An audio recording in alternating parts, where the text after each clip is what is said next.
রাইতে যাই গেলাম দেখাইতে যখন একটা জিনিস না জানা থাকলে কম যায় কবে অনেক একজনে কয় এক কথা কেউ কয়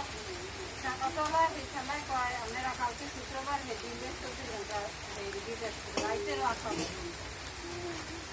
সবাই দ্বারা করলাম কি জিগায় আসলাম টিউশন করে দেখতাম ওই কয় সকালে ভরে যায় না তখন আজ যায় শনিবার আজ বল সপ্তাহে একদিন গেল শনিবার আমার কত ভাড়া দিয়ে